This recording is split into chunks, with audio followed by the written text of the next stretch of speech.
Shekinah glory, Shekinah glory, Shekinah glory, rest on me. Shekinah glory, Shekinah glory, Shekinah glory.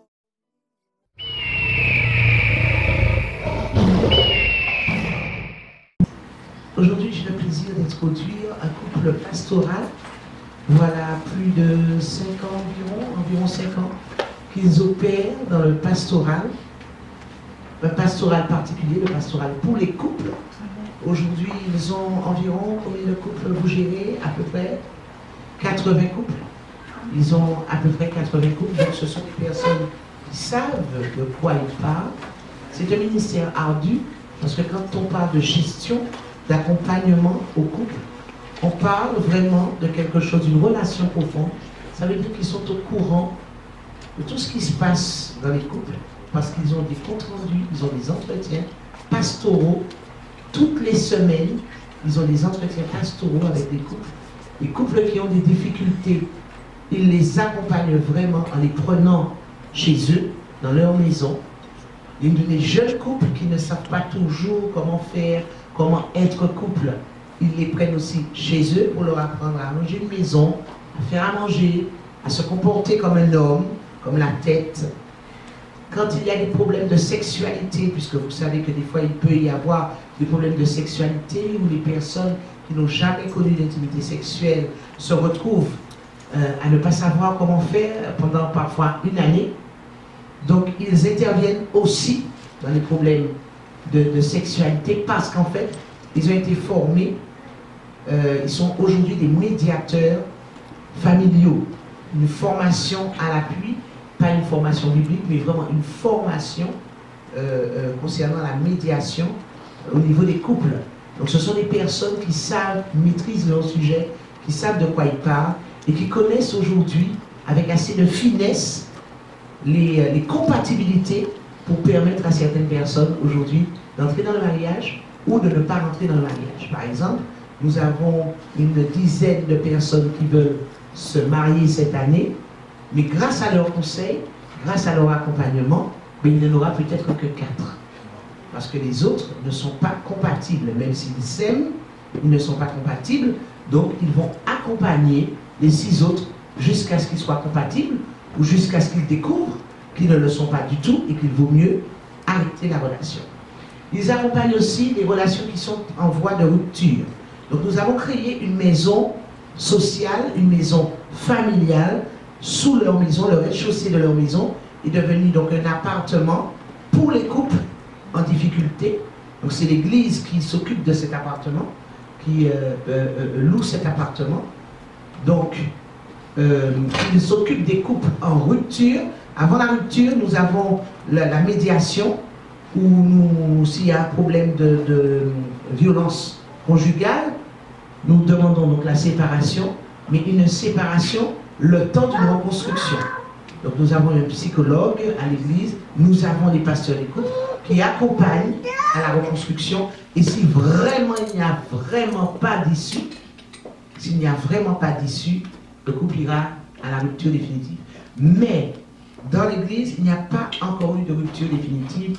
Depuis 7 ans, 8 ans bientôt que l'église existe, il n'y a pas eu de rupture définitive. Il y a eu des violences conjugales, mais grâce à leur soutien, grâce à leur rapport, les maris et les femmes, parce que des fois aussi ce sont des femmes qui tapent, hein, les maris et les femmes ont décidé de se faire suivre, de se faire accompagner par les autorités compétentes, donc les psychologues et les pasteurs de couple. Nous entrons très profondément dans l'âme, parce que c'est l'âme qui a un problème, c'est l'âme qui n'est pas évangélisée, c'est l'âme qui n'arrive pas à se comporter comme elle devrait se comporter. Donc les 2 pasteurs de couple sont là. Donc je vous demande de les accueillir pour leur ministère aujourd'hui. Pasteur Olivier Assador et son épouse, pasteur Cathy Assador, ils vous diront depuis combien de temps ils sont mariés, ils vous diront aussi les défis. Ils ne viennent pas avec un cours théorique, mais ils viennent vraiment avec des choses réelles, des choses qu'ils vivent tous les jours, pour vous montrer que ce n'est pas simplement dans les livres. mais les défis qu'ils rencontrent, les défis qu'ils rencontrent dans leur couple, et les défis aussi qu'ils rencontrent par rapport au couple avec lesquels ils partagent, ce ne sera pas un cours théorique ce matin, mais ce sera un cours pratique. Mais nous voulons d'abord remercier l'apôtre Maryse. C'est vrai, comme je vous disais hier, nous sommes sous son couvert, sous son autorité. Merci à l'apôtre et au pasteur, selon nous aussi, de nous accueillir au milieu de vous. Et merci à chacun d'entre vous d'avoir répondu présent. Amen. C'est vrai que nous nous sommes mariés, ça fait 15 années maintenant. Au début, ça n'a pas toujours été facile.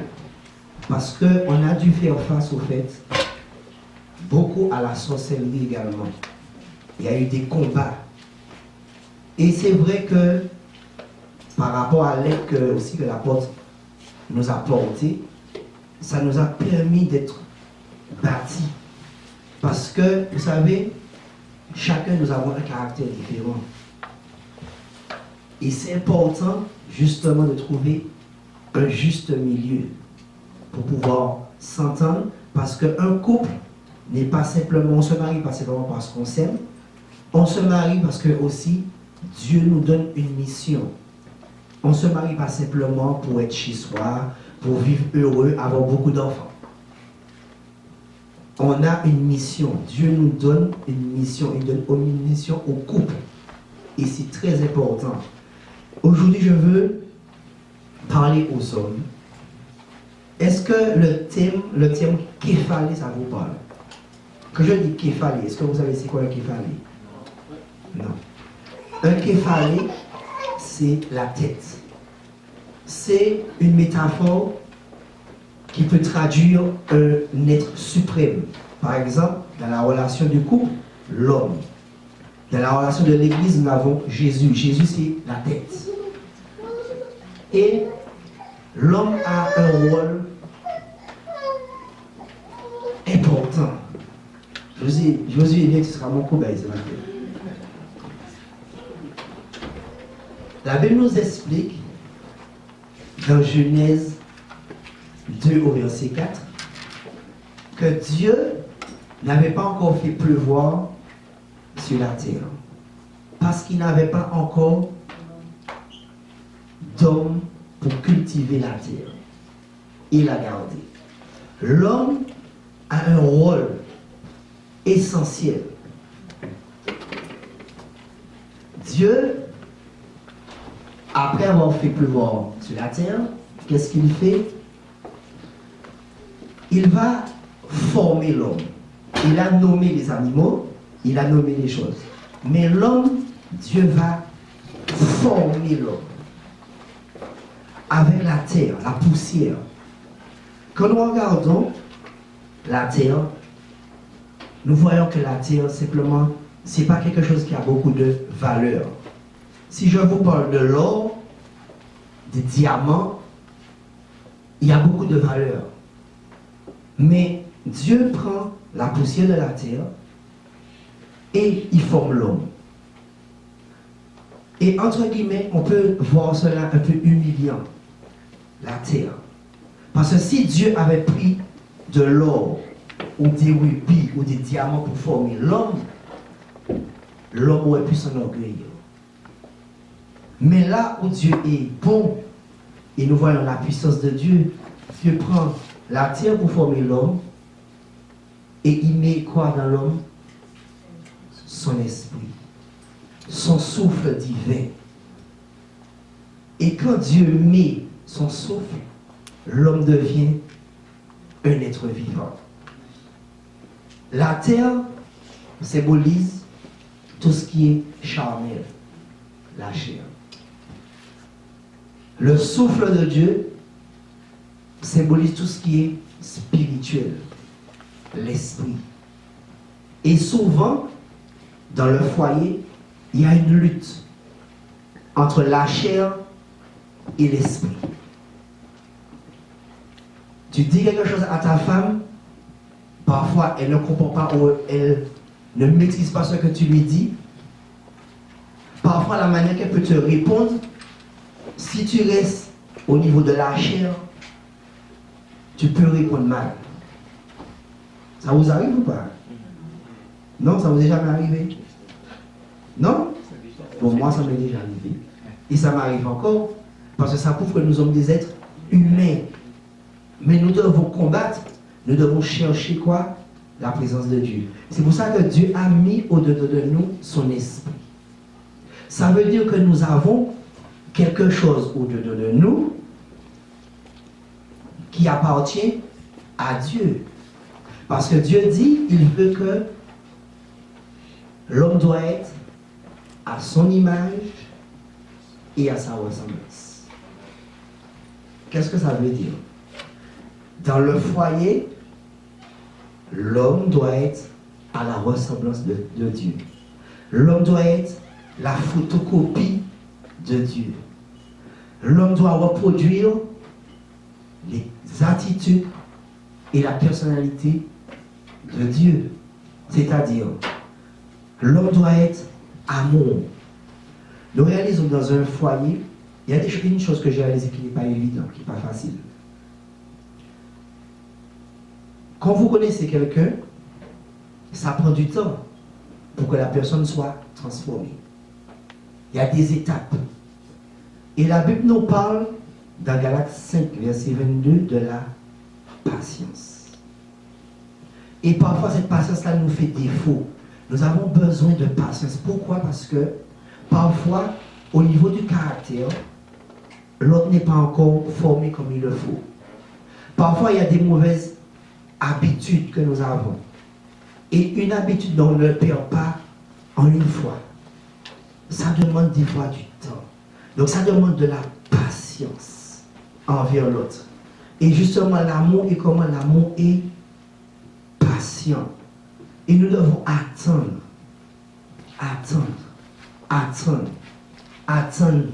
que l'autre puisse changer. Et en tant qu'homme, nous avons un devoir. Nous devons couvrir. Nous devons protéger. Nous devons cultiver. Et ça, c'est très important. Avant d'aller plus loin, est-ce que vous avez des questions sur tout ce que j'ai dit? Est-ce que vous avez bien compris? Est-ce que vous avez des questions?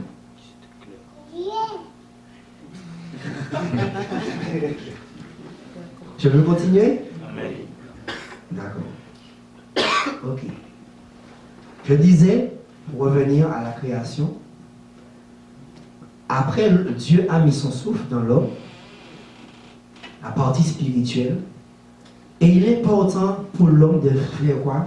De toujours rester en connexion avec Dieu, c'est-à-dire en communion. Parce que c'est quand nous allons communiquer avec Dieu. Parfois, nous les hommes ne sommes pas comme les femmes. Les femmes sont beaucoup plus émotionnelles. Donc, elles vont exprimer plus facilement que nous ce qu'elles ressentent. Nous, pour la plupart des hommes, on va garder le silence.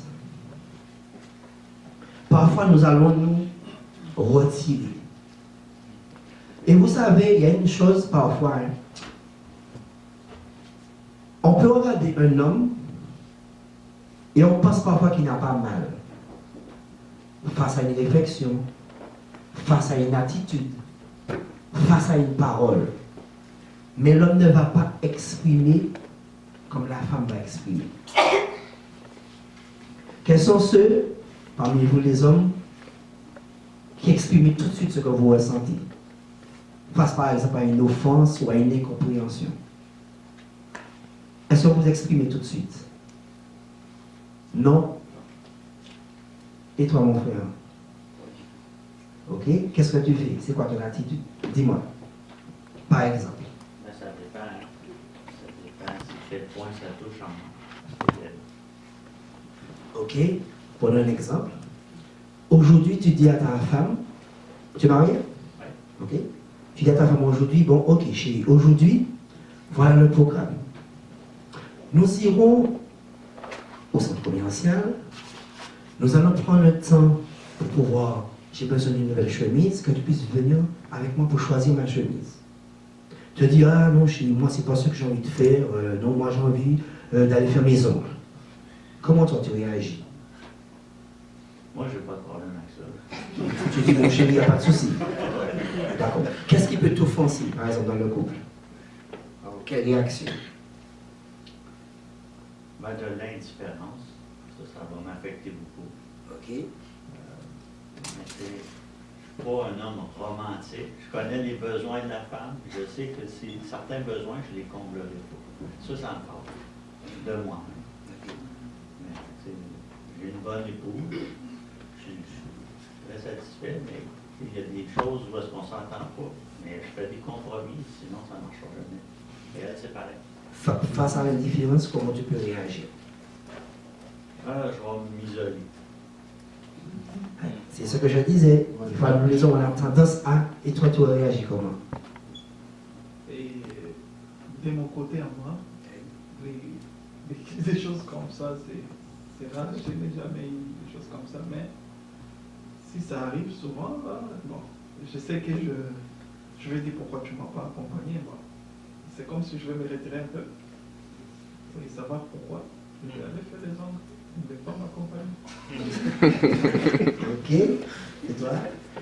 En fait, la première chose, il faut savoir d'abord sa femme. Quand on connaît sa femme, on connaît ses désirs et ce qu'elle aime. Là, ça va t'aider à bien orienter aussi ton comportement.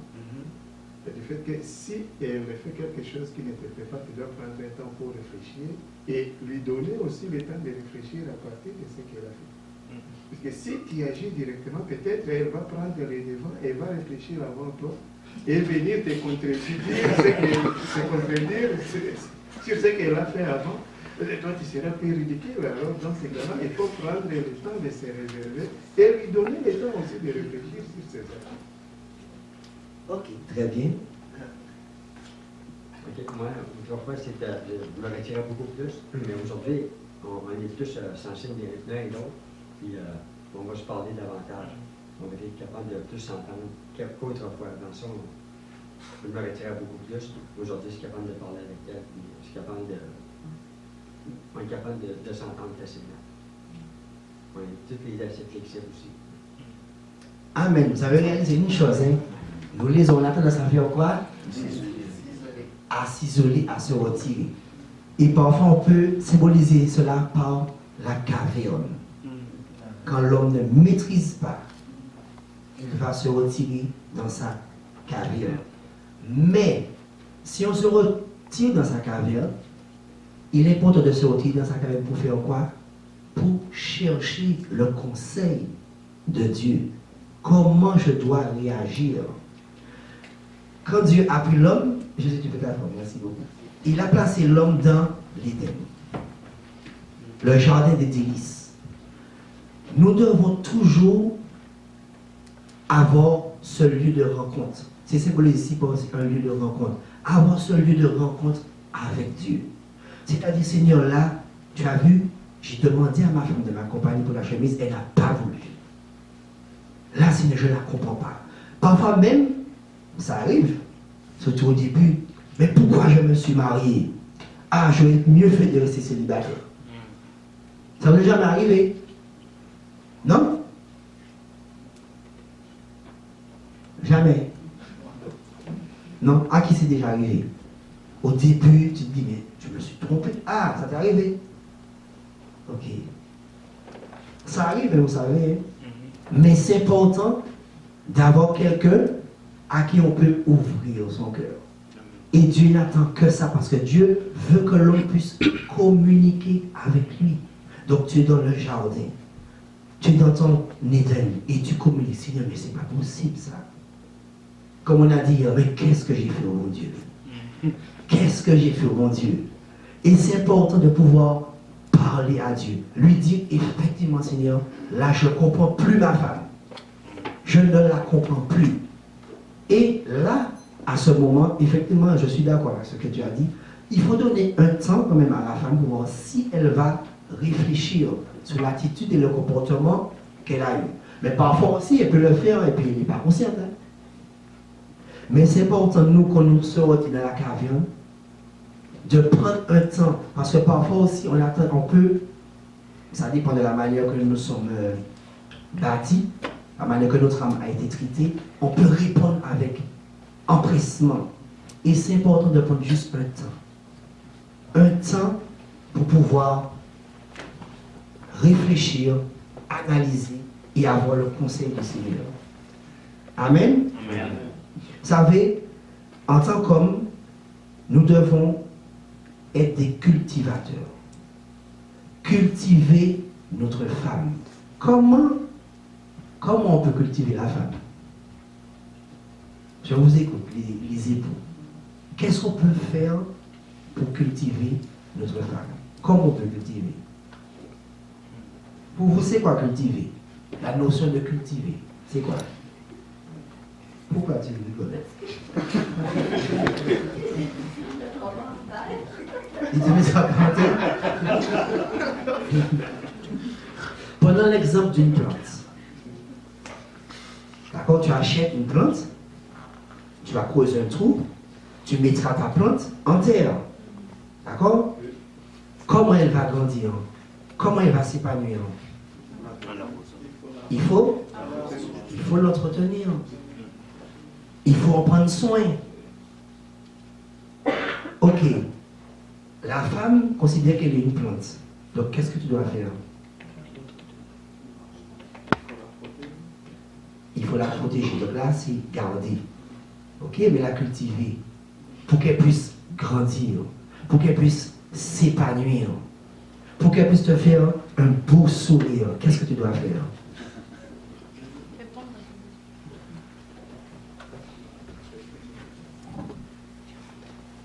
Alors, Genèse 2, verset 15 nous dit,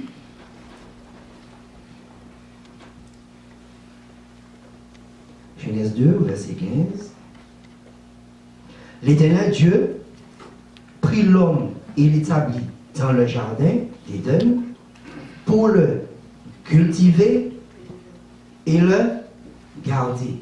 Comment on peut cultiver? Eh bien, je vous donne déjà une piste. Déjà en utilisant les 5 langages de l'amour. Les paroles valorisantes. Tu peux lui dire quelque chose aujourd'hui? En la regardant?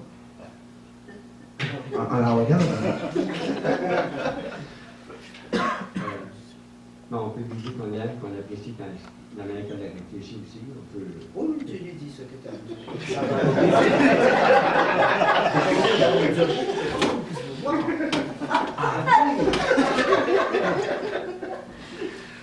Alors, chez le micro, regarde-le.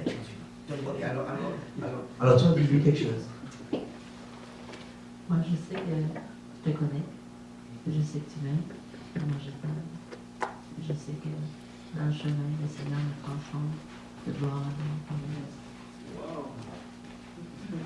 J'apprécie ce que tu es. Je chanterai pour rien au monde. Merci. Il y a plus mon porte-parole parce que moi j'ai de la misère à m'exprimer, à dire ce que je veux, mais elle est capable de dire qu'elle va vraiment chercher ce que de construire ce que je peux dire. Amen. Parole valorisante. Vous savez, hier, je vous donne un secret.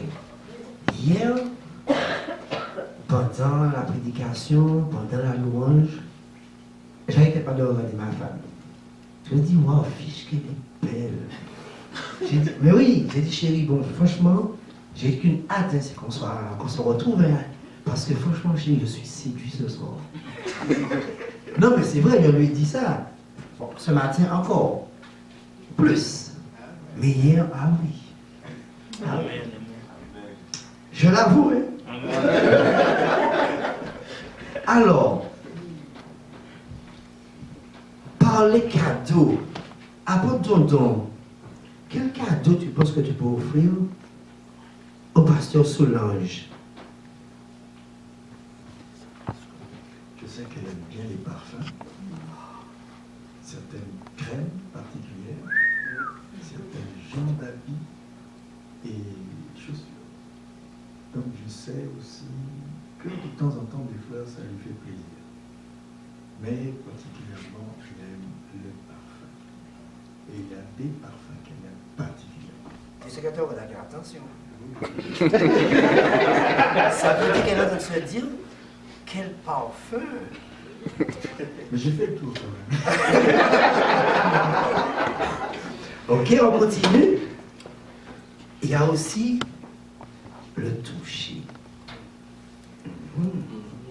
Je ne sais pas si vous avez remarqué, depuis qu'on a commencé le séminaire, on pratique. Ouais. Donc, quel geste que tu peux accomplir envers ta femme ce matin, devant nous?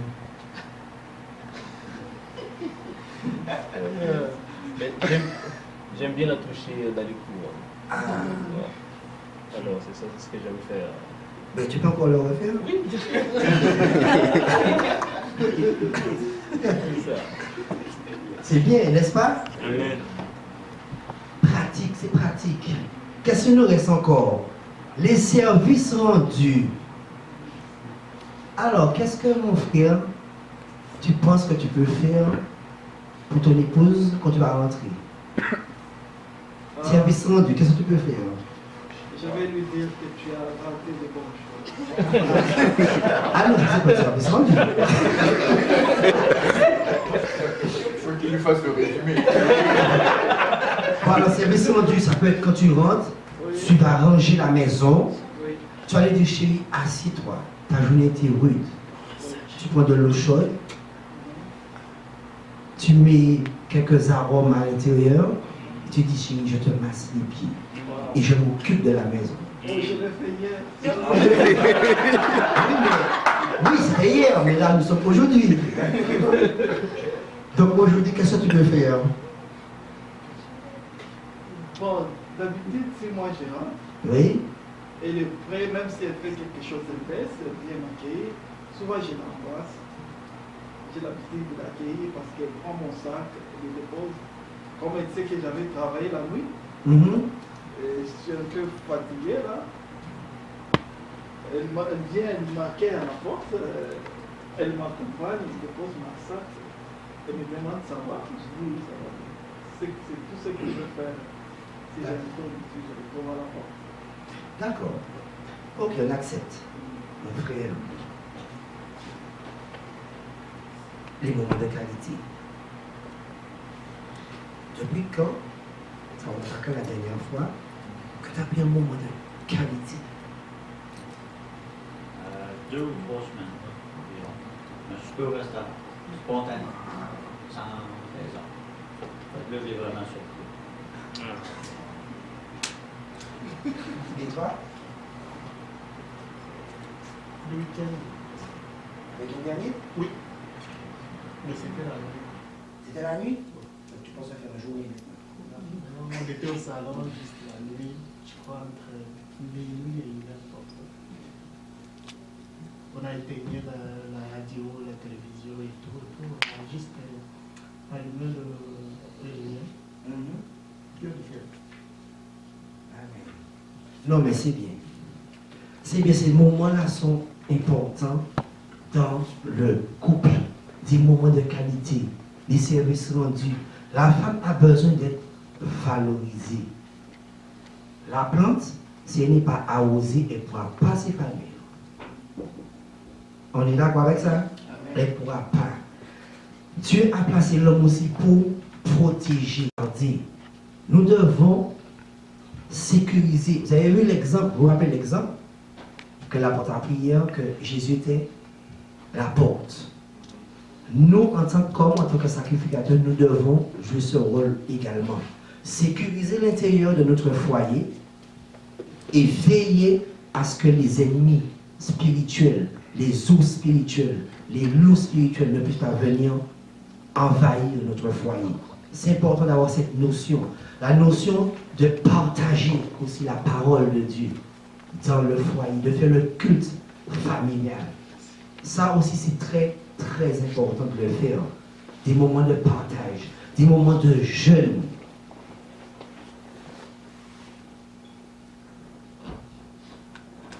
Également, vous savez, parfois, si nous avons une plante et nous réalisons que la plante a du mal à s'épanouir, parfois c'est important de faire 3 pas en arrière dans l'Éden, dans la présence du Seigneur, et observer pour voir est-ce qu'il n'y a pas une bête féroce. Parce que vous savez, parfois aussi, on a des combats spirituels à mener dans le foyer. À cause des malédictions ancestrales, à cause de certaines choses qui se sont passées, on a besoin de changer l'arme que nous utilisons.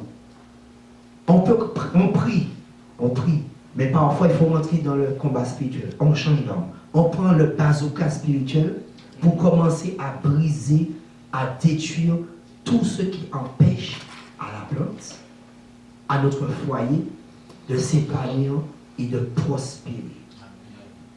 Amen. Amen. C'est important. Vous savez, nous, on a eu beaucoup de combats spirituels à mener. Je me souviens, on ne pouvait pas avoir d'enfants, en fait. On ne pouvait pas avoir d'enfants. Et là encore, avec la votre Maryse, on a dû mener un combat spirituel pour pouvoir libérer. Le pasteur Cathy, dans ce temps-là, il était leader des esprits méchants qui bloquaient, qui nous empêchaient d'avoir des enfants. Vous savez, je réalise que l'amour ne suffit pas pour tenir un couple. Au début, on sera dans la passion. On découvre l'autre. Mais il y a des expériences qu'on sera obligé. C'est un chemin obligatoire, on passera. Parce que Dieu même veut nous montrer certaines choses. Et au travers de l'inconfort, comme l'apôtre Marie le disait hier soir, Dieu a besoin de nous qualifier. Tu ne te maries pas et puis tout va super bien, il n'y a jamais eu de problème. Il n'y aura pas des choses extrêmes, mais il y aura certainement des choses parce que Dieu a besoin de te qualifier et il faut passer par le creuset pour être qualifié, pour pouvoir dire à l'autre, j'ai vécu ça, oui, et Dieu m'a délivré, et Dieu m'a donné la victoire, donc c'est possible pour toi. Mais s'il n'y a jamais aucun problème, tout marche, comme sous des roulettes, c'est un terme. Comment tu pourras dire que Dieu a fait? Comment tu vas faire pour dire que Dieu a fait? Nous, c'est vrai, on a vécu des choses difficiles parfois. Des fois, il y a eu au début, ça. Friction. Mais une chose, on n'a jamais été se coucher tous les deux s'il n'y a pas eu une demande de pardon. C'est quelque chose qu'on a toujours cultivé dans notre foyer. Le pardon. Il y a eu l'offense, quelle que soit l'offense. On ne se couche pas, on ne s'endort pas si on ne s'est pas demandé pardon. Ça, c'est important. C'est une clé qui est hyper importante. Il faut se demander pardon. On va se blesser parfois par rapport aux blessures qui ne sont pas encore traitées. Mais le pardon et l'amour qu'on va porter pour l'autre va faire la différence. Et surtout, si Dieu est au milieu de nous, si le Seigneur n'est pas là, ça va être plus compliqué. Il y a des valeurs qu'on va mettre en avant. Il y a des choses qu'on va faire. Mais quand nous savons que nous avons quelqu'un sur qui nous pouvons compter, sur qui nous pouvons nous appuyer, une différence sera faite. Et je vais être plus long, parce que le pasteur Kat va intervenir aussi. Vous savez, quand l'homme va cultiver son jardin selon Dieu, quand l'homme va garder son jardin selon Dieu, il y aura un résultat. Parce que quand tu vas cultiver selon Dieu, quand tu vas garder selon Dieu, qu'est-ce que Dieu lui-même va faire? Il va arroser. Parce que c'est lui qui va arroser pour pouvoir faire germer. Et la Bible nous dit dans Ésaïe 61 au verset 11, car comme la terre fait éclore son germe, et comme un jardin fait pousser ses semences, ainsi le Seigneur l'Éternel fera germer. Et il fera germer quoi? Le salut, la louange en présence de toutes les nations. C'est-à-dire que quand nous allons fonctionner comme Dieu veut, le résultat sera le salut. On va donner envie aux autres couples de nous ressembler. Au travers de notre témoignage, d'autres couples peuvent être touchés. Dire, ok, je veux le Christ. Parce que moi, je m'étais dit dans ma vie, jamais j'allais me marier. Parce que je suis issu d'une famille en dysfonctionnement. Et ma mère a divorcé, avec mon père, j'avais que 4 ans. Quand j'ai vu ça, j'ai dit, jamais je ne me marie. Jamais, jamais. Je ne vais jamais me marier. Je ne veux pas. Et c'est parce que j'ai regardé un couple chrétien, j'ai regardé la manière qu'ils vivaient, j'ai regardé leur manière de faire, qu'ils priaient ensemble. À ce moment-là, mon regard et ma pensée a commencé à changer. Et là, je me suis dit, si toutefois, je disais jamais, je me dis, si toutefois je dois me marier, ça sera un mariage chrétien. C'est ce que je veux. Je veux être en Christ pour me marier. Ça, c'est un. Et je me suis dit, si je me marie, je veux me marier à 28 ans. Et c'est exactement ce qui s'est passé. Je me suis marié à 28 ans et avec le Seigneur. Donc, on devient un témoignage. La louange, parce qu'on va pouvoir bénir Dieu, louer Dieu, parce qu'on verra quoi? Dieu fera germer. Ça veut dire que les conflits qu'on avait autrefois vont disparaître au fur et à mesure. Parce qu'à ce moment-là, nous serons plus dans l'esprit, le spirituel, que dans le charnel. Parce que quand on reste dans le charnel, il y aura encore, ça sera plus conflictuel. Ça sera encore plus conflictuel. Mais quand on restera dans le spirituel, c'est-à-dire dans la prière, dans la louange, en communiquant, en ayant des vis-à-vis aussi, des personnes qui pourront nous dire ça c'est bon, ça n'est pas bon, en prenant des conseils, ça nous gardera et ça fera que Dieu sera glorifié.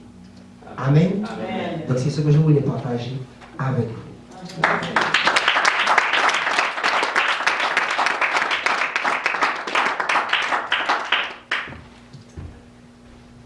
Avant de passer le micro au pasteur Cathy, je voudrais juste qu'on prenne les versets 1 Corinthiens 11, versets 7 à 9. 1 Corinthiens 11, versets 7 à 9. Il y a un écran? Oui, c'est bon. 1 Corinthiens 11, 7 à 9.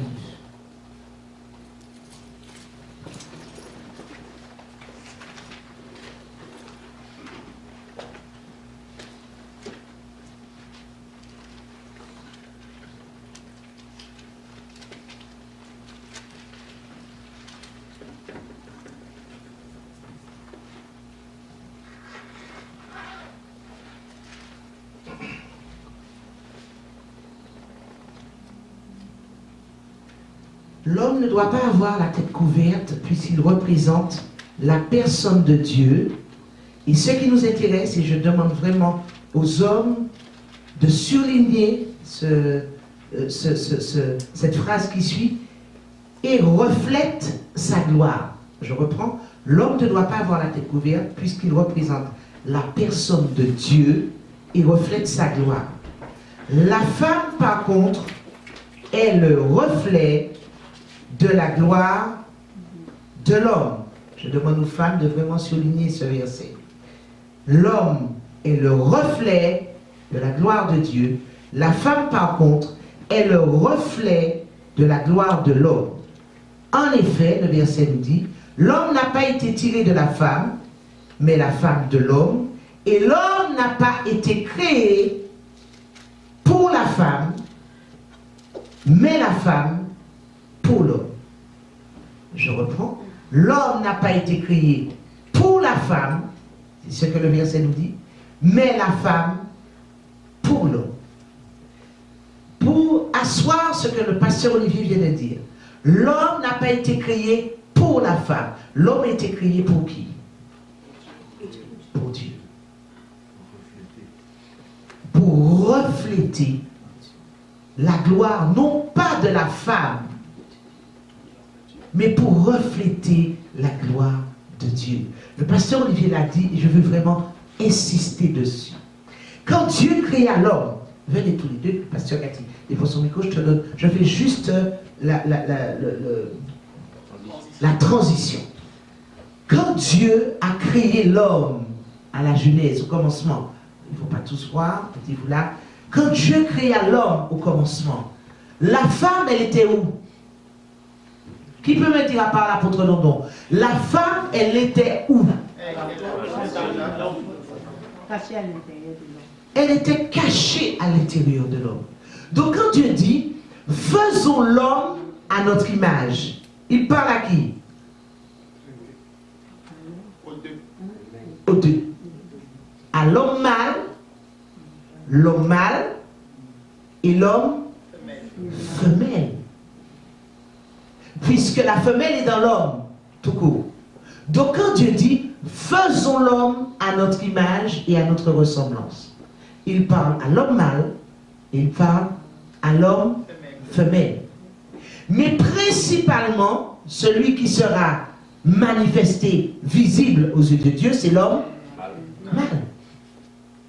Quand il dit à sa ressemblance et à son image, ça veut dire quoi? Dieu est quoi?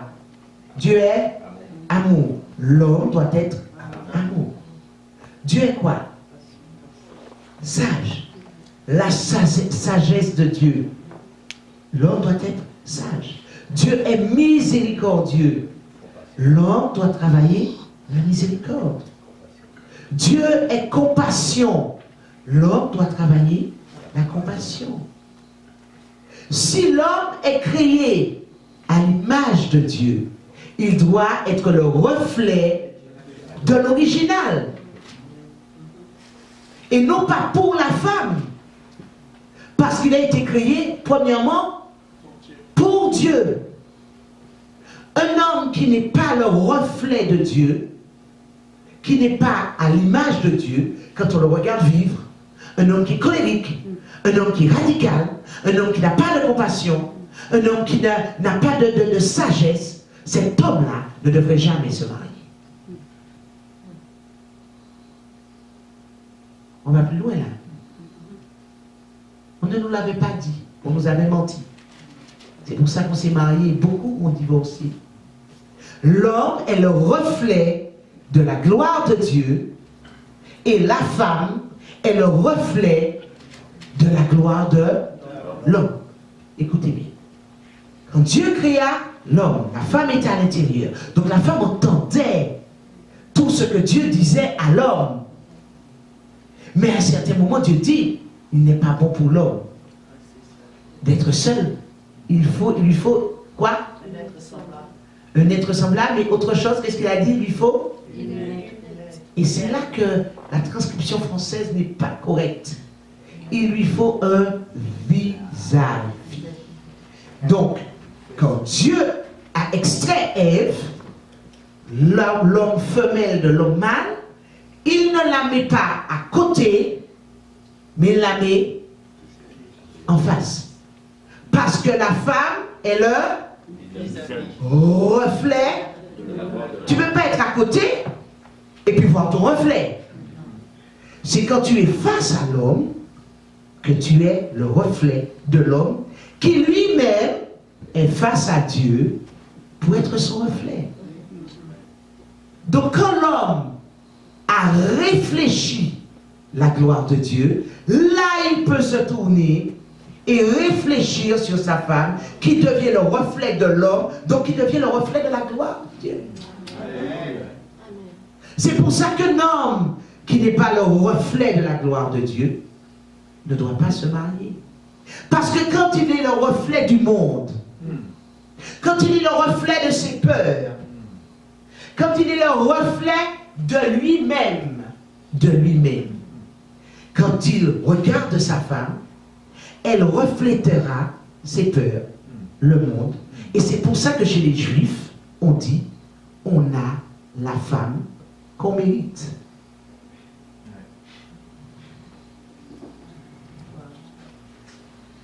On a la femme qu'on mérite. Tu veux que ta femme te respecte, respecte Dieu. Tu veux que ta femme exprime l'amour, exprime ton amour envers Dieu. Tu veux que ta femme soit sage, exprime la sagesse de Dieu.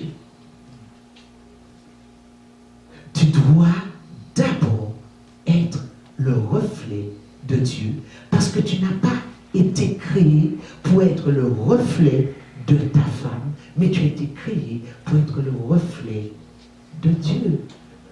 Et aujourd'hui, on voit des hommes qui sont le reflet de leurs femmes. Dis-toi, tu m'as trop, assieds-toi. Tu me dis pas que je t'aime. Et l'homme devient. Il est devenu le reflet de sa femme. Parce qu'il s'est détourné du reflet de la gloire de Dieu. C'est un verset important. Le pasteur Olivier a essayé de vous entraîner dans l'école des 5 langages de l'amour. C'est vraiment un entraînement. Il a essayé de faire des exemples avec vous. Mais si vous ne vous entraînez pas par jour, chaque jour, quotidiennement, ce n'est pas un ressenti, messieurs. Ce n'est pas, oh, je sens qu'il faut que je lui dise que je l'aime. Non. Tu es le reflet de la gloire de Dieu. Tu es responsable. Tu deviens responsable. Tu ne deviens pas amoureux. C'est différent. Je suis responsable de qui je suis. Je suis responsable du mandat qui est le mien. Ce n'est pas une question d'être amoureux. C'est trop faible, être amoureux. Aujourd'hui, on aime, demain, on n'aime plus. N'est-ce pas? Aujourd'hui, on aime parce qu'elle fait 38 de taille. Demain, on aime moins parce qu'elle fait 54. Ce n'est pas une question d'amour. C'est une question de reflet. Parce que je reflète la gloire de Dieu. Quand je me retourne vers elle. Parce que quand Dieu me regarde, Dieu me dit bon et fidèle serviteur. Parce que quand Dieu me regarde, il me dit je t'ai aimé dès le commencement. Je t'ai gravé dans le creux de ma main. Parce que quand Dieu me regarde, il me valorise. Donc quand moi je redescends vers ma femme, je la valoriserai. Non pas parce qu'elle est en manque, mais parce que je dois le faire. Je dis aujourd'hui vraiment, j'apprécie ce que tu es. J'apprécie qui tu es à mes côtés. Vous devez même avoir des rappels sur vos portables. Excusez-moi de vous le dire, oui, il faut des rappels. Il a parlé des rendez-vous. Tu as dit, mon frère, que tu as un rendez-vous la semaine prochaine. Mais vous savez que ce sont des rendez-vous que vous devriez écrire. Mettre un rappel sur vos portables. J'ai rendez-vous avec ma femme. J'ai rendez-vous avec mon mari. Ça veut dire quoi en clair? Personne ne peut me déranger. Aucune contrainte. J'ai dit, on a rendez-vous, toi et moi. Ok. Déjà, on sort quelque part parce qu'on a rendez-vous. Rendez-vous ne veut pas dire sexe. Rendez-vous veut dire, il faut qu'on parle. Comment vas-tu? Comment as-tu passé ta semaine? On prend des rendez-vous avec le Seigneur. L'homme prend des rendez-vous avec le Seigneur. Seigneur, je ne me sens pas bien. Seigneur, j'ai besoin de toi. Seigneur, un peu plus de toi. Quand il reflète la gloire de Dieu, il prend rendez-vous avec son épouse. Comment tu te sens? Comment tu vis ton boulot en ce moment? Comment tu vis les enfants? En quoi puis-je t'aider? Quel apport puis-je te... Et les finances? Est-ce que ça va, les finances? Est-ce que tu te sens à l'aise dans le foyer? Qu'est-ce que je peux faire pour améliorer ta condition? Comment va ta vie spirituelle? Comment tu te sens dans ta vie spirituelle? Ça, c'est le rôle de l'homme. Reflet. Je prends et je réfléchis. Je prends et je réfléchis. Donc, qu'est-ce que je suis en train de vous dire? Messieurs, vous devriez passer beaucoup de temps dans la présence de Dieu. Beaucoup de temps dans la présence de Dieu. Vous devriez avoir dans cette église des réunions d'hommes. Des réunions d'hommes où vous allez vous fortifier ensemble. Vous allez prier ensemble sans les femmes. Vous allez chercher la direction de Dieu. Savoir comprendre une femme. Savoir réfléchir au Dieu dans la femme. Sans être un dictat. Sans être chef. Comment faire? Comment passer la culture? Parce que la culture est très forte. Comment passer la culture et avoir la culture du royaume? Comment ne pas mélanger les cultures, la culture africaine, la culture antillaise par rapport à la culture du royaume?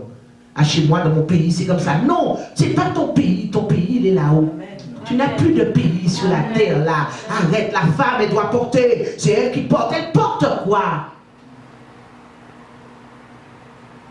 Tu es maintenant citoyen du ciel.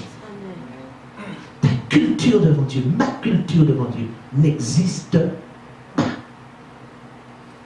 J'apprends la culture canadienne, pareil. La culture française, franco-française, pareil. J'apprends la culture de là où je suis. Le kingdom mentality. C'est ça ma culture, il n'y en a pas d'autre. Dans le royaume de Dieu, il y a une langue. J'apprends la langue du royaume. Je m'entraîne dans la langue du royaume. Chaka, de quoi parles-tu? Je parle la langue de mon royaume. Dans le royaume, il y a une culture. Dans le royaume, il y a des lois. C'est un royaume. Et dans le royaume, surtout, il n'y a pas une démocratie. Il y a une théocratie. Monarchie absolue. Le roi a parlé. Et toi, citoyen, tu dis oui. Amen. Même si je n'ai pas tout compris. Oui. Amen. Même si je ne suis pas d'accord, ça ne change rien au fait qu'il soit roi et qu'il ait donné ses lois. Ça ne change rien. Tu n'es pas d'accord. Mais qu'est-ce que tu crois qu'il en a à faire? Tu n'es pas d'accord. Tu n'es pas d'accord. Son royaume subsistera. Ah ouais, non, moi je ne suis pas d'accord. Hein. Moi j'ai aussi un droit à la parole. Hein. Il faut que je dise aussi ce que je pense. Hein. Je suis un être humain. Tu n'es rien sinon par lui. Amen. Et tu n'es plus. Et tu n'es plus. Tu es quoi aujourd'hui? Pour dire moi, tu n'existes que par lui. Tu n'existes, je n'existe que par lui. Et je choque là. Mais on change de niveau. Je n'existe que par lui. Je n'existe que par lui. Si je vis, ce n'est plus moi qui vis, mais c'est Christ qui vit en moi. Si je suis ce que je suis, ce n'est plus moi qui suis, mais c'est lui qui est en moi. Donc je ne peux pas faire ce que je veux concernant mon mari, concernant ma femme. Je ne peux pas, puisque c'est Christ en moi qui dirige. Ce n'est pas que je n'ai pas envie de lui parler, je dois lui parler. Ce n'est pas que j'ai envie de lui pardonner, je dois lui pardonner. Ce n'est pas que j'ai envie de l'aimer. L'amour est un commandement. Et ça change tout dans le couple. J'ai dit, je sens que je t'aime aujourd'hui plus qu'avant. Non. Je parle à l'épouse de Christ. Je parle à l'épouse de Christ. Je ne suis pas en train de parler à des enfants spirituels. Je parle à l'épouse de Christ. L'épouse. L'amour est un commandement. Je dois l'aimer. J'ai fait le choix d'aimer cet homme. J'ai fait le choix. Le divorce n'est pas possible. J'ai fait le choix d'aimer cet homme. C'est un choix. Qu'il fasse des choses qui soient bizarres, qu'il fasse des choses qui soient compliquées, ou qu'il fasse des choses qui soient extraordinaires, exceptionnelles. C'est un choix. Et je me le rappelle chaque jour. J'ai fait le choix d'aimer cet homme. J'ai fait le choix d'aimer cet homme. Qu'il prenne du ventre, j'espère que tu ne vas pas en prendre. Qu'il prenne du ventre, qu'il perde un œil, qu'il perde, quel que soit. J'ai fait le choix. Et je dois me rappeler que j'ai fait le choix. Et que ce n'est pas un sentiment, émotion. Je sens, ah, je l'aime mieux aujourd'hui. Oh, alors là, ce que tu m'as fait là me pousse à t'aimer davantage. Non! Non! Tu ne peux rien faire qui pourrait me pousser à t'aimer davantage. Tu ne peux rien faire de plus. Donc je n'attends rien, sinon que tu sois le reflet de la gloire de Dieu. C'est tout ce que je te demande. C'est tout ce que je te demande. Sois le reflet de la gloire de Dieu.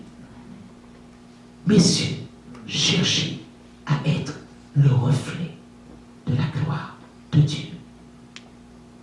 Le pasteur Cathy continuera avec les femmes.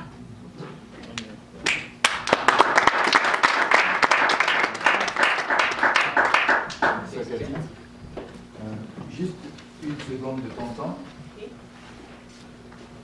c'est là que j'ai compris. Je vous donne de lire à la maison, tout à l'heure, Éphésiens 4, 17, jusqu'à la fin.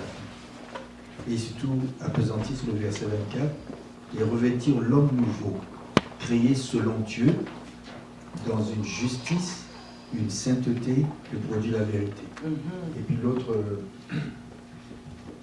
passage, c'est Jean 1, dit au commencement. Il y a des versions qui sont rendues plus claires. La top.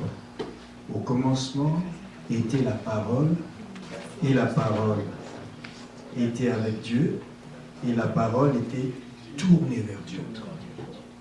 Et on appelle la parole le ménatron, c'est-à-dire le face-à-face. Donc quand on regarde la parole, on l'absorbe, on peut la refléter. Amen. Amen. Amen. Amen. Bonjour à tous. Je remercie l'apôtre Maryse parce qu'elle a utilisé exactement le verset avec lequel je voulais commencer pour pouvoir parler aux femmes. Donc merci encore pour votre écoute.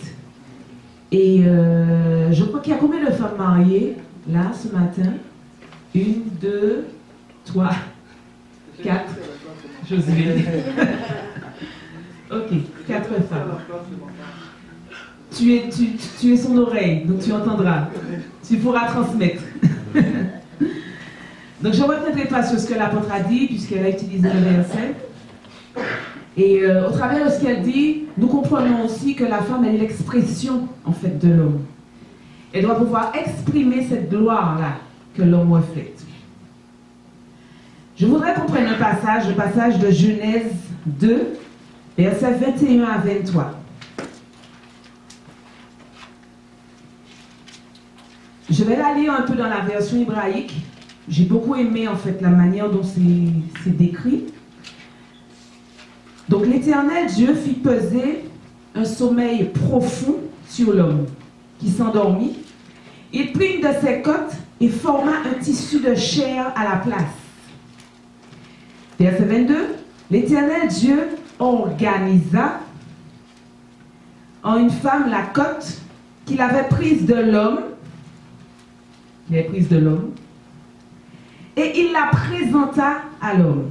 Verset 23. Et l'homme dit: voici cette fois celle qui est os de mes os et chair de ma chair.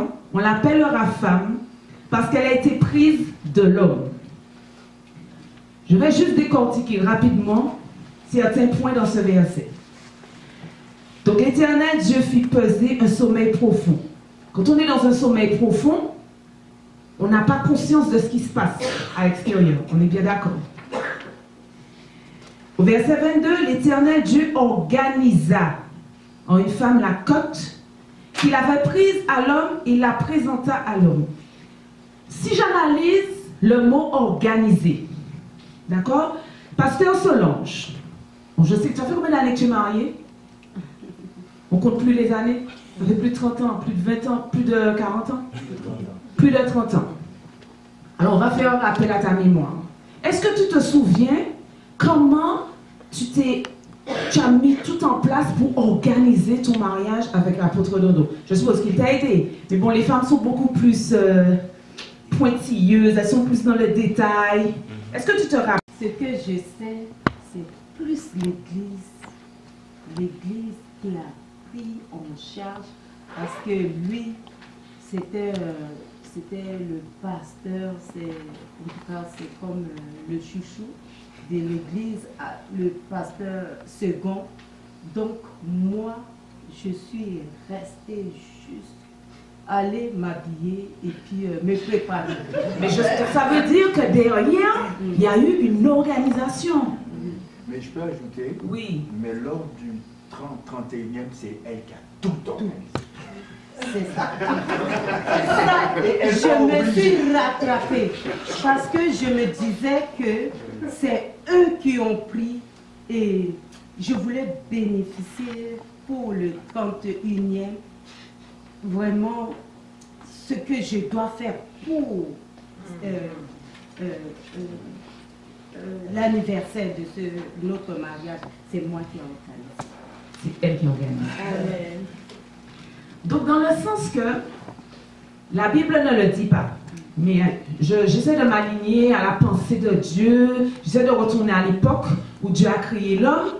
Donc je suppose que Dieu, quand il a créé la femme, donc l'apôtre Marie nous expliquait que la femme était déjà dans l'homme.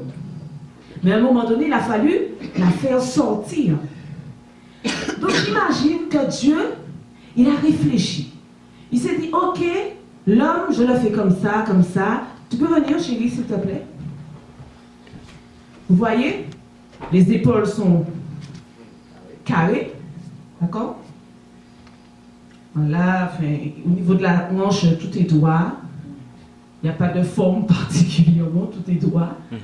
La gorge ici, on voit la pomme d'Adam, enfin, voilà. Quand on regarde la femme, regardez-moi, vous voyez une différence? Les traits sont beaucoup plus raffinés, n'est-ce pas? Les épaules sont plus arrondies. D'accord? Bon, le reste suit, forcément. Donc, merci chérie, je comprends que le Seigneur, il a pris le temps de réfléchir, il a dû s'asseoir, il a dit, quand je vais former le pasteur Solange pour l'apôtre Dondon, il faut qu'elle ait cette forme-là. Il faut que ses hanches soient suffisamment larges, arrondies, pour pouvoir recevoir les 8 enfants que l'apôtre Dondon va lui donner. Mais ce qu'il a fait pour le pasteur Solange, c'est peut-être pas ce qu'il a fait pour moi, parce qu'il savait que je ne pouvais prendre que 2. Donc il m'a donné la matrice, il m'a donné les hanches, il m'a donné ce qu'il faut pour porter 2. Le pasteur Solange, elle pouvait porter plus. Maintenant, dans l'idée, la conception même, Dieu a pris soin, il a pensé aux moindres petits détails quand il a conçu la femme, quand il a façonné. C'est ça que la Bible nous dit qu'il a façonné la femme.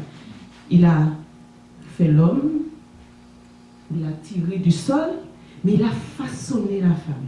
Donc ça sous-entend, mesdames, que nous ne sommes pas n'importe qui. Amen. Dieu a pris soin de nous façonner, messieurs, n'est-ce pas? Amen. Ah ben oui. Amen. Il a usiné. Il a usiné. Au verset 23, Adam dit, voici cette fois celle qui est os de mes os. La version hébraïque dit que c'est l'os de ma force. Comment peut-on comprendre cela? Parce que l'apôtre Maryse a parlé, a approfondi le message du pasteur Olivier en décrivant le mandat de l'homme. Et là, Adam comprend qu'Ève est l'os de sa force. Donc ça veut dire quoi? Que nous les femmes, nous sommes partie intégrante de la structure de l'homme, de cette force. Donc nous allons voir un peu plus loin ce que la femme doit être aux côtés de son époux. Sa responsabilité, son mandat, comment Dieu l'a pensé, comment Dieu l'a conçu pour qu'elle soit justement cette aide dont parlait l'apôtre Maryse, une aide digne, positionnée auprès de son époux de qui il fallait. Nous avons vu avec le pasteur Olivier que Dieu a opéré la séparation de l'homme et de la femme quand l'homme a commencé à nommer les animaux. Il a réalisé qu'il était tout seul. Donc le Seigneur a déclenché, si on peut dire cela comme ça, le désir en Adam de vouloir, d'avoir une aide. Essayons d'imaginer Adam nomme le lion, il voit la lionne à côté. Il nomme le renard, on ne dit pas la renarde, le renard femelle. Voilà, d'accord? Donc il a compris que, ok, je me sens seul quand même quelque part. Ou peut-être même pas qu'il se sent seul, mais Dieu a créé justement ce besoin de cette solitude dedans de lui pour pouvoir faire sortir la femme. Donc dans Genèse 2,18, nous voyons que l'Éternel Dieu dit, il n'est pas bon que l'homme soit seul, je lui ferai une aide digne de lui. À quel moment, selon vous, la femme devient une aide semblable à l'homme? Mesdames, je vous écoute. Est-ce que vous pouvez me dire à quel moment vous pourrez devenir... Alors c'est valable aussi pour celles qui ne sont peut-être pas mariées, mais qui ont un désir de vouloir se marier.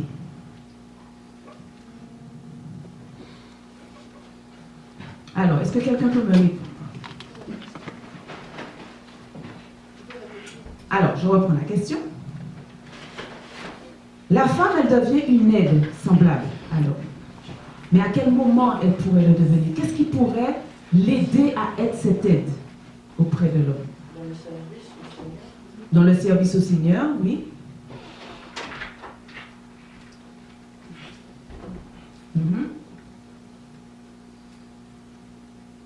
La construction du foyer. Oui, la construction du foyer, oui. Alors la femme devient aussi une aide semblable à l'homme dans l'honneur que son époux va lui donner. Si la femme se sent aussi honorée, elle pourra renvoyer cette image. Donc l'apôtre tout à l'heure, le pasteur Olivier l'a dit, en regardant vers Dieu, quand il retourne vers sa femme verra cette gloire-là. D'accord? Cet honneur, cette déférence qu'il aura vis-à-vis de Dieu. Donc forcément, si cette femme en tout cas est alignée, elle va refléter de même cet honneur, cette déférence vis-à-vis de son époux. La femme devient un véritable partenaire auprès de son époux. Donc c'est pour ça qu'on parlait tout à l'heure de... On ne va pas bâtir un mariage seulement sur l'amour, sur les sentiments, les émotions, mais on devient un partenaire de vie.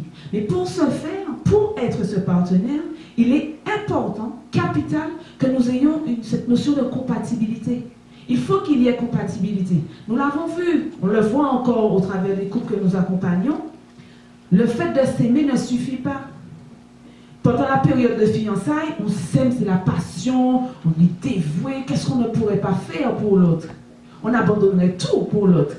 Mais une fois qu'on est marié, une fois qu'on est dans le foyer, des fois on retrouve chez les couples la notion de, voilà, c'est acquis. Ben, c'est bon, il m'a passé la bague, maintenant c'est fini, je n'ai plus d'efforts à faire parce que je l'ai aujourd'hui. Non, cela ne suffit pas. Nous avons besoin d'être compatibles. Selon vous, sur le premier domaine sur lequel nous devrions être compatibles, ce serait quoi? Là? Croyance en Dieu. Donc ce serait le domaine spirituel. D'accord. Donc il est important d'avoir cette compatibilité sur le plan spirituel. Ce serait quoi? Partager la même vision.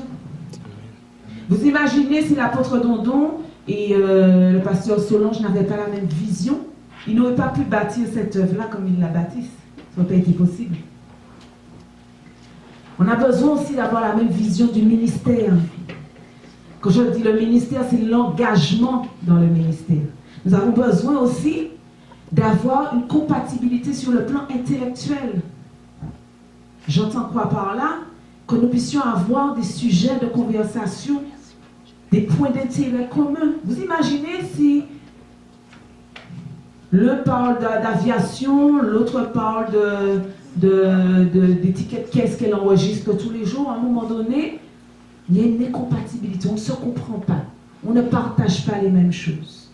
On a besoin aussi d'être compatible sur le point moral, donc les valeurs. Nous avons chacun reçu une éducation en fonction de nos cultures. L'apôtre Marie en a parlé tout à l'heure. Le pasteur Olivier et moi, nous sommes issus du même pays, si je peux dire cela comme ça, mais nous n'avons pas reçu la même éducation. Lui, il a dit, il a vécu avec ses parents jusqu'à l'âge de 4 ans, il y a eu une séparation, donc forcément ça a engendré des blessures. Moi, j'ai vécu avec un beau-père, la relation était très conflictuelle, avec une maman qui n'a pas eu le choix de revêtir son manteau de mari et de porter des fois la robe de la femme. Donc, ayant grandi avec cette éducation, très tôt, j'ai appris, Cathy, débrouille-toi, n'attends sur aucun homme. Les hommes ne pourront rien faire pour toi. Tu es capable de te débrouiller toute seule. Tu peux faire ce que tu as à faire. Quand on grandit avec cette mentalité, si j'étais rentrée dans le mariage avec cette éducation, cette culture-là, je ne sais pas si aujourd'hui on sera encore mariés. J'aurais été celle qui contrôle, qui veut dominer. Non, c'est moi, je gère, je contrôle. Non. Mais il a fallu, avant qu'on ne rentre dans le mariage, que l'Esprit de Dieu m'interpelle encore. Non, Cathy, c'est pas comme ça. Ce que ta mère t'a inculqué, ce n'est pas ça. Donc le Seigneur a fait un travail. Ça a pris des années pour que je puisse rentrer dans le mariage et me soumettre et le voir comme le qu'il fallait. Et ça m'a demandé une réforme. Et oui. Des fois, nos cultures sont trop importantes, sont trop fortes, et on arrive avec ce qu'on a. C'est comme ça que je suis, c'est comme ça que ma mère m'a élevée, c'est ce qu'on m'a appris, donc voilà. Non. La compatibilité également sur le plan social, nos amis, le choix de nos amis. Est-ce que tu accepterais que ton épouse ait ses amis? Est-ce que tu accepterais qu'elle puisse sortir sans toi, avec ses amis? Et vice-versa. Donc on a vu le plan culturel, dans le domaine émotionnel, comment réagit-on? Est-ce que tu serais prêt à rentrer dans le mariage sachant que ton partenaire a certaines blessures? Blessures de l'injustice, du rejet, de l'humiliation. Est-ce que tu serais prêt à accepter cela? Sommes-nous compatibles à ce niveau? Donc une fois qu'on a analysé toutes ces choses, on doit pouvoir les travailler, on doit pouvoir rentrer en soi-même. Donc notre mandat à nous, les femmes, notre responsabilité. Quand le Seigneur nous a séparé l'homme mâle de l'homme femelle, il nous a investis, nous les femmes. Et il a voulu que nous soyons justement ces aides, ces femmes fortes, ces femmes puissantes. Quand il nous a conçus, si l'homme est à la gloire de Dieu, la femme à la gloire de l'homme, comme l'expliquait l'apôtre, ça veut dire qu'il y a un... Vous voyez comment on lance un caillou sur un lac, bon ici vous avez des lacs, ça fait ricochet. Donc il faut que ce qui descend de Dieu sur l'homme redescende sur nous. Mais ce que nous recevons, c'est pour pouvoir aider nos époux, pour les propulser. Donc ça sous-entend qu'il faut que nous puissions recevoir la vision de Dieu au-dedans d'eux. Que nous soyons capables de la recevoir, de la multiplier. Parce que la femme, elle est une ressource, elle est celle qui va multiplier. Maintenant, avons-nous au-dedans de nous et désirons-nous développer justement ces capacités pour pouvoir faire briller nos époux? Notre but est de dévoiler. Je ne sais pas si je peux dire cela comme ça, mais on a un voile, j'ai envie de dire quelque part, à enlever, nous les femmes.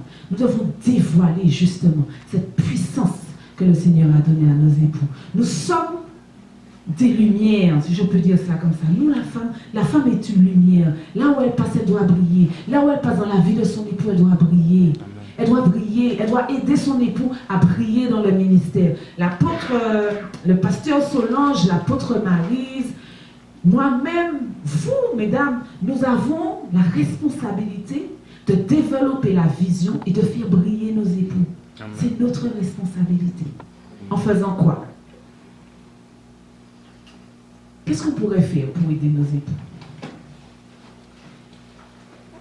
Ton époux, le pasteur Emmanuel, il est pasteur. Oui. Qu'est-ce que tu mets en place pour pouvoir l'aider, pour qu'il puisse se développer dans le ministère? Parce que vous avez des enfants, vous avez 2 enfants, je crois. Oui. Voilà. Je prie pour lui. Ok, tu pries pour lui. Oui, c'est très bien. Mais encore. Je fais tout ce que j'ai à faire pour qu'il ait le temps de préparer son... C'est-à-dire? Je prends le temps de m'occuper de la maison, des enfants, de m'occuper de lui-même. Comme ça, il a le temps de préparer son message, répondre aussi aux besoins familiaux. Voilà, voyez, entre autres. Entre autres. Donc la femme, qu'est-ce qu'elle va faire? Elle va observer. Elle dit, bon ok, l'apôtre Dondon a déjà mis mon mari sur le planning de dimanche. Elle ne va pas attendre que son mari lui dise, bon chérie, tu sais, dimanche c'est moi qui prêche, fais ce que tu as à faire. Non, elle va observer, elle va analyser. À la limite même, elle va demander, chérie, quand est-ce que tu interviens dans la prédication? Et elle va commencer à préparer, elle va s'organiser pour que les enfants ne fassent pas trop de bruit. Si le mari a décidé de travailler à la maison, elle va organiser les choses, elle va créer un espace autour de lui pour que l'atmosphère soit paisible. Des fois même, pendant qu'il est en train de préparer son message, elle est là en prière, Seigneur, révèle-lui, Seigneur, que la révélation de ton esprit soit sur lui, pour qu'il puisse donner le message approprié dans la saison pour le peuple. Amen. Donc là, je parle de mari quand on a un époux prédicateur. Mais cela est valable aussi pour les femmes, même si ton mari n'est pas appelé à la prédication.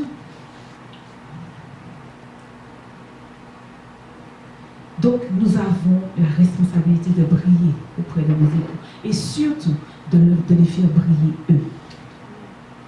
Le Seigneur nous a dotés de grandes capacités. Nous sommes forts, mesdames, n'est-ce pas? Oui. N'est-ce pas? Amen. C'est vrai? Oui. Ok.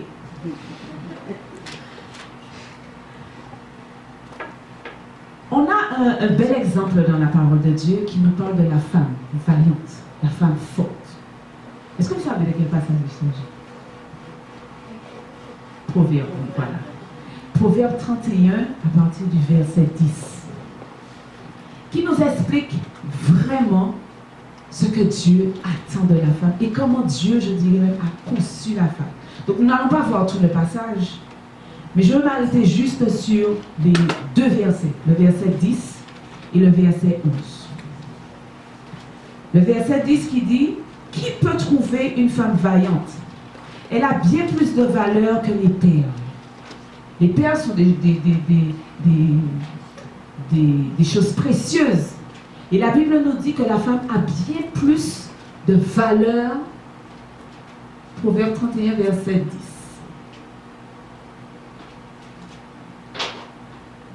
La femme a bien plus de valeur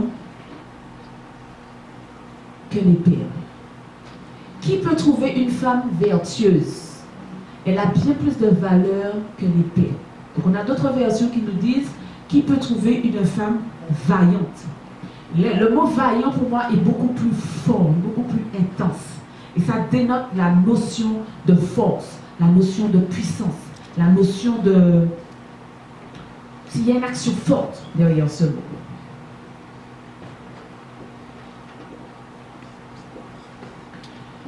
Au travers de ce passage, ce que je comprends, c'est que Dieu nous a façonnés, nous les femmes, pour être comme des femmes soldats. Alors je m'entends quand je dis femmes soldats.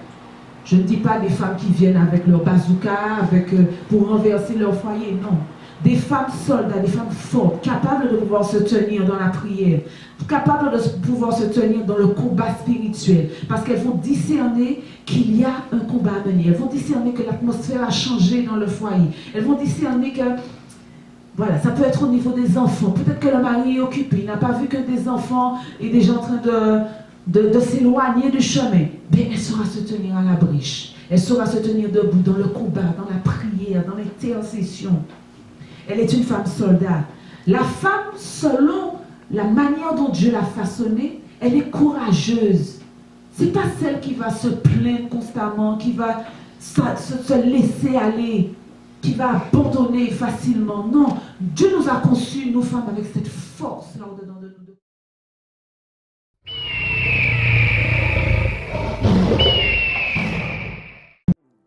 Shekinah glory, Shekinah glory, Shekinah glory, rest on me. Shekinah glory, Shekinah glory.